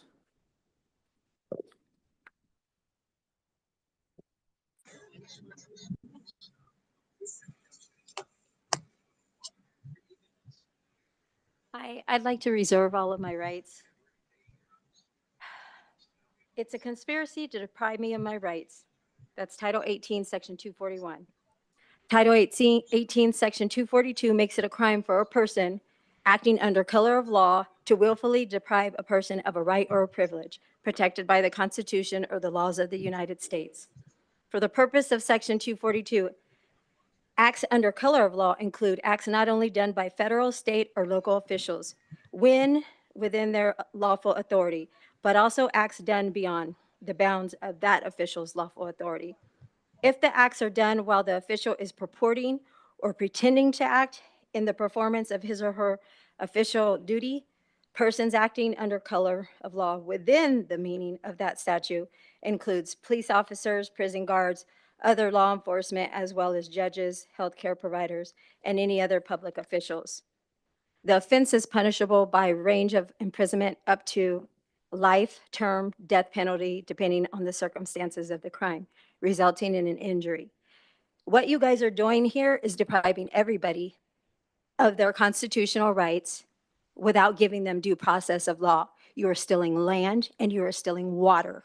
And I am here to rebuke, object to everything you're doing. And you know, and you are aware of what you are doing. I'm not happy that I'm here talking in front of unelected officials and they're making all the rules here. I don't even know who you are. None of you. So how can I hold you accountable when I don't even know who you are? I'm sure most of you are attorneys. So I'd like to get your names and your bar card numbers. Okay, because again, what you're doing is you're infringing on everybody's here, everyone here. So, I would be more than happy to comply with, your rules and your statutes and your policies, but I'm going to need you to bring forth that contract because you're a corporation and I'm not a member of it. So those ordinance and bylaws, they don't apply to me. And your bylaws don't triumph any of our constitutional rights. So that's all I have to say. Thank you. Mary Thomas, followed by, it looks like Virgil Wright, perhaps. Good evening, Mary Thomas, Topeka, Shawnee County, Community Resources Council. I've got a little bit of a different tact on this. I've listened to everything. It's illuminating. It's also a tough room. Appreciate you people sitting through it, you people sitting through it. Why I'm here is to remind you that I think I understand this is ultimately an expense reimbursement. You've all spent the money, so now we need to get the rate increase to put it back. And if that happens, understand it, rate increases are a fact of life. If it doesn't happen, then the philanthropic work that billions of dollars go to will most likely stop, which would be the LEAP program, for one thing. Millions of dollars go into LEAP. I work with those that can barely make it. $10,000 a year, $13,000 a year. We see these folks day after day with programming. So we assist with Evergy, with LEAP. We also assist with their Project Deserve, which helps those that are medically tied to an appliance that's electrically driven keep the power on all across Kansas. And there's a process to qualify for that, but those are dollars that are desperately needed. Evergy recognizes that, and they put the millions of dollars aside to take care of it. So to address my esteemed colleague from Catholic Charities, or in the Sisters, the new program is somewhat tailored off of what we have been doing for the city of Topeka for the last 13 years. The franchise fee utility credit program. Those that qualify, again, those are very low income, elderly, fully disabled, single parent homes that are operating on less than $37,000 a year. It's a $350 one-time credit every year across the board to their utilities. Now, you might sniff at $350, but quite frankly, that's a new battery for your car. That's a couple of tires. That's a soccer outfit and new shoes for a kid. It's whatever it is that you're not going to be able to spend otherwise, that $350 makes a big difference. And for the elderly, which is 80% of what participate in this program in the city of Topeka, and that's only $200,000 that's set aside every year to manage out. It makes a big difference on additional medicines, procedures, and treatments that they wouldn't have otherwise. And boy, they're there every year when we open up in February to make sure that they get through there.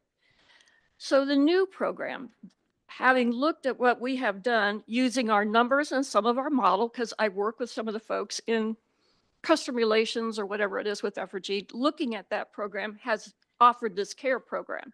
Yes, maybe it's only $300 to help a family to retire some of their back debt, but it goes forward with $100 to $200 every month for several months to try and get them back on track, keep the electricity running, keep the machines working, keep the air conditioner on, whatever it is, so that they don't constantly slide back, lose their energy, and then have to start all over again through another process. Thank you. Thank you for your comment. Virgil, and I'm struggling with getting the last name here. Living at 1900 Southwest Briarwood Drive. All right. If we don't have any Virgils in the room, I'm moving on. All right. Zach Pastora. I know I saw Zach here. All right. And then following Mr. Pastora will be Brant Vertus. Thank you, everyone. Thank you, Commissioner Zach Pastora from Linwood, Leavenworth County. And first, want to say thanks to all the public servants here in the room. Thank you for helping to regulate our energy, as well as the other things that KCC does, the police, and the workers for our public utility. That's very important. I'm also the director for the Kansas Sierra Club, a large environmental nonprofit through the state. We're going to be submitting written comments, so tonight's comments are of my own.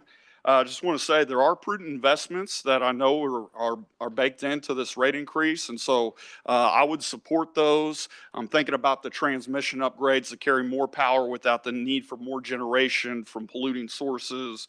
I'm thinking about lower cost in-state resources like wind and solar energy storage to maximize those in-state low-cost energy resources, as well as pilot programs to help struggling customers stay connected, et cetera. My problem is, and my question earlier is, at a point where we're seeing our public utility monopoly have, annual profits in the hundreds of millions, 800 million or more in a year, it doesn't seem quite right for a public utility to ask its customers to absorb $196 million, $13 a month. I'm saying we could probably call it even with $0 rate increase on customers and a cool like $650 million in profit, or to the point where we could maybe add $13 in credit on people's bill and $400 million in profit be enough. So we're hoping that you as our public regulators can put things in the right direction, especially when Kansans continue to have to absorb more social costs from the energy we use. I'm thinking about externalized costs. I'm thinking about KU that estimates $51 per megawatt hour in social costs for coal, $21 for gas. I'm thinking about the water use. I'm thinking about millions we absorb in healthcare costs from premature deaths and asthma because we got more polluting resources we use instead of investing in generation that we don't have to absorb those social costs into the future, that don't have the atmospheric pollution, et cetera, that invest in more technology for the next 50 to 60 years instead of continuing to invest in clunker coal plants that are already 50 to 60 years old. We're seeing more investment in fossil fuels for Kansas instead of renewable energy and storage going forward, and I have a problem with that. Last thing I'll say is, at a time I'm thinking we can increase our utility service. The bargain is sufficient and efficient service for a jurisdictional public monopoly. And I'm thinking if we even have just a less reward the utility based on performance and good things that they do in a net positive outcome for Kansans and our economy, as opposed to continue to force more outages because we're using more fossil fuels that lead to extreme weather. It's irony that we're investing more in that than less. Reward the company based on less frequent outages, less rate increases. We could do that. So I just say that at this time, without significant gains in the right direction based on Evergy's long-term plan, I'd say we don't give them what they're asking for and do what's right. We deserve a better utility service with ethics that says when we make $800 million a year, we're not going to ask for a rate increase from our customers. So Thank you. thank you. All right. Brant, and I'll let you help me on the last name.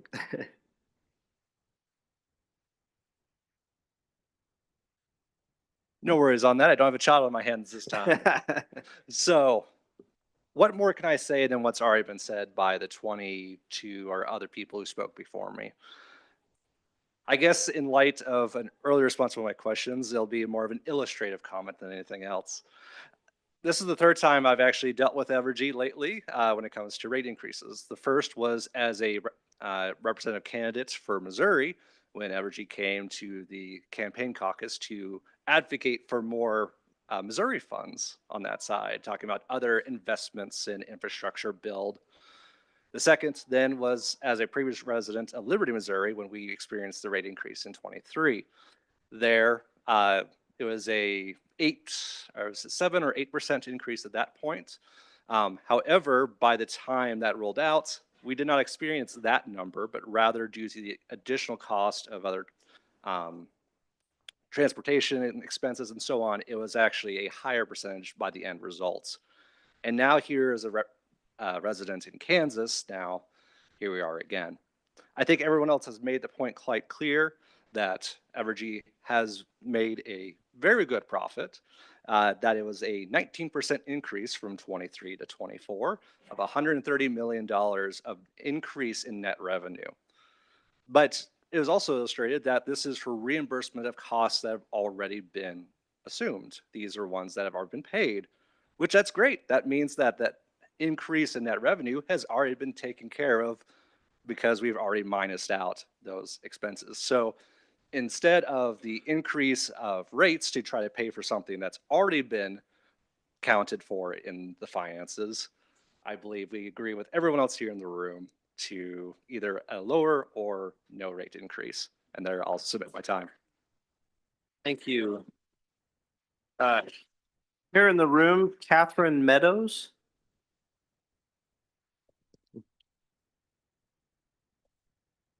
Hi guys, I'm Catherine Meadows, Lawrence, Kansas, Douglas County, where I am a kindergarten teacher. I made $47,000 last year. We get $0 to supply our classrooms. That is fully funded by our teachers. It is egregious that you are coming here and asking me for more money when your shareholders made millions of dollars of profits. That is egregious. I can tell you how devastating this will be to my community. We're a Title I community, low income. We lay a night worrying about money. So to hear somebody say that 9% is reasonable is outrageous. Please consider us in the future. Thank you. All right. I am at the end of my list, but I want to make sure that anybody that is interested in making a comment has the opportunity. So before we stop, is there, I see a couple hands from people that have already made comments. Before, I will give an opportunity for people to make additional comments, but let me just see, is there anybody that hasn't made a comment yet that would like to make a comment before we go to two timers? Go ahead there in the purple shirt and just come up to the microphone and state your name, and then you can make your comment. Hi, I am Clementine Caesar, Topeka, Shawnee County. I just want to say I totally agree with what everybody else has said, so I don't really need to say a whole lot. So I just really wanted to put up my sign.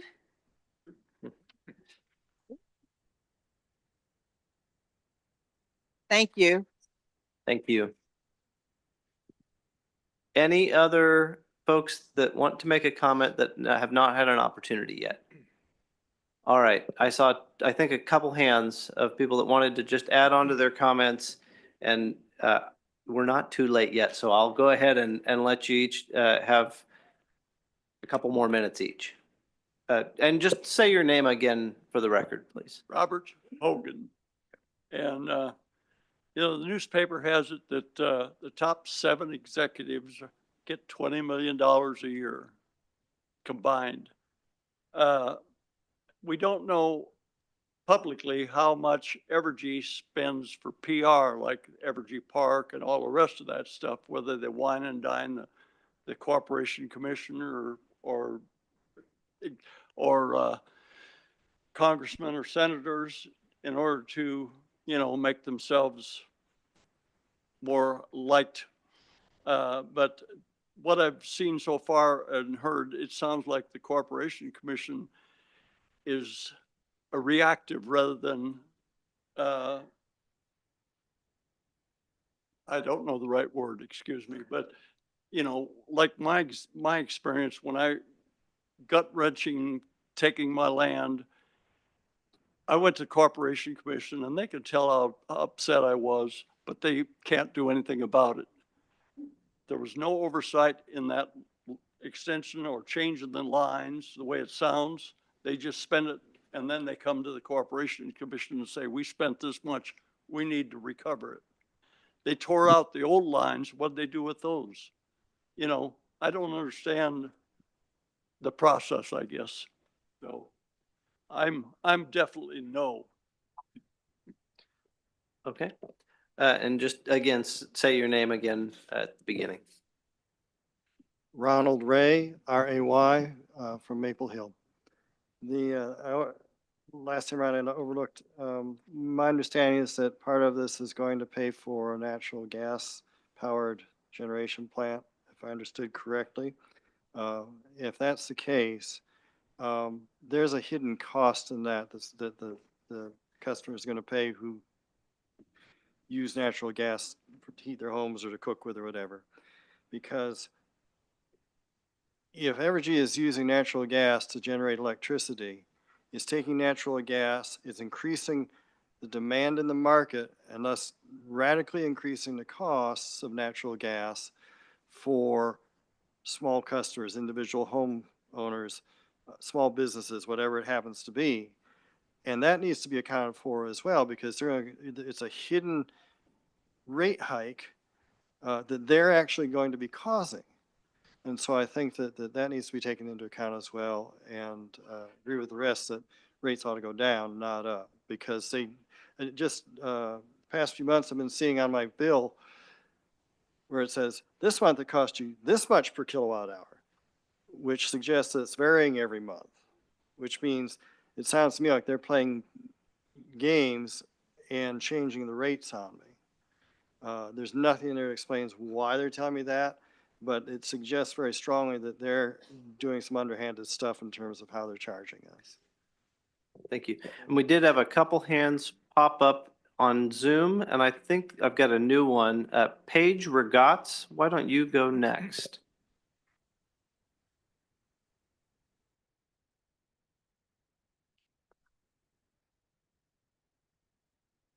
Paige, you are muted. I'm going to ask you to unmute. There we go. I am unmuted now. Can you hear me?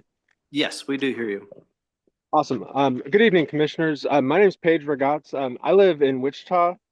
I'm speaking today because I wanted to call out the Stay Connected proposal as not just a failed idea, but a bad faith tactic. Let's be honest, this program, it was never viable. Kansas law has long prohibited utilities from setting different rates based on income, and the KCC's made that clear for decades. And Evergy knows this. They've even supported legislation to change the law. But the law hasn't changed. So they knew that Stay Connected was dead on arrival. So why include it in the case anyway? Because it gives them something to point to, a distraction, while asking for a massive rate increase. Because it lets them say, see, we're helping poor people, when in reality, they're blaming low-income Kansans for the need to raise rates in the first place. On its face, the proposal is flawed. It would have excluded Kansans who are already disconnected or surviving cold weather or serious medical conditions.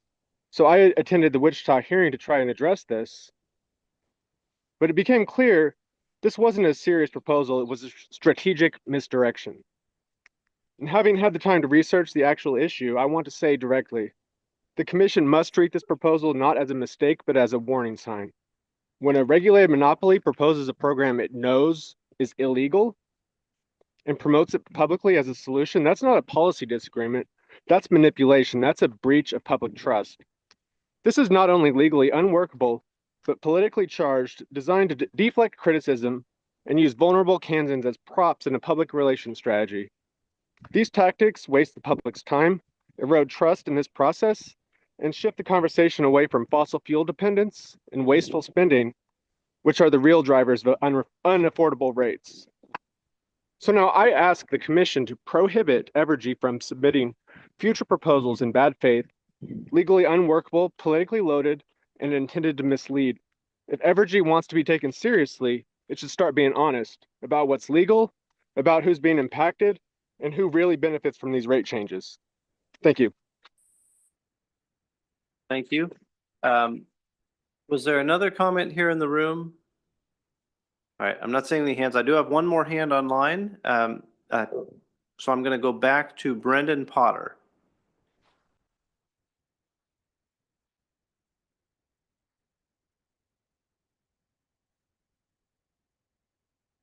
Mr. Potter, are you able to unmute?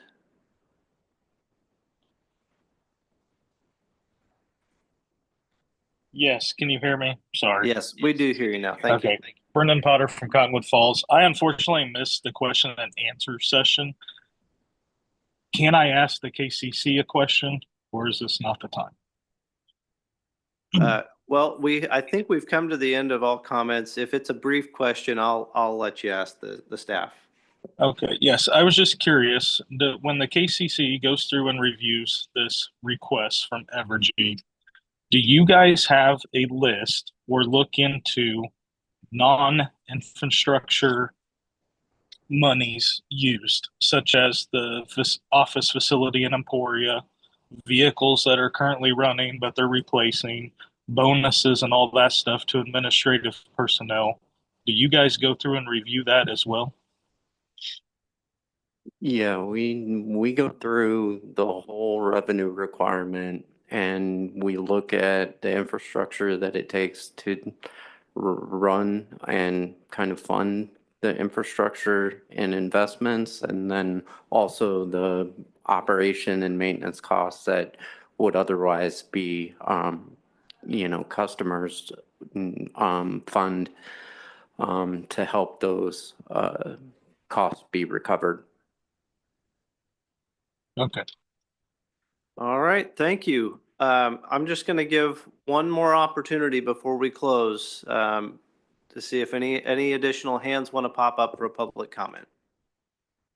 Nope, go ahead. Please come up to the microphone and state your name.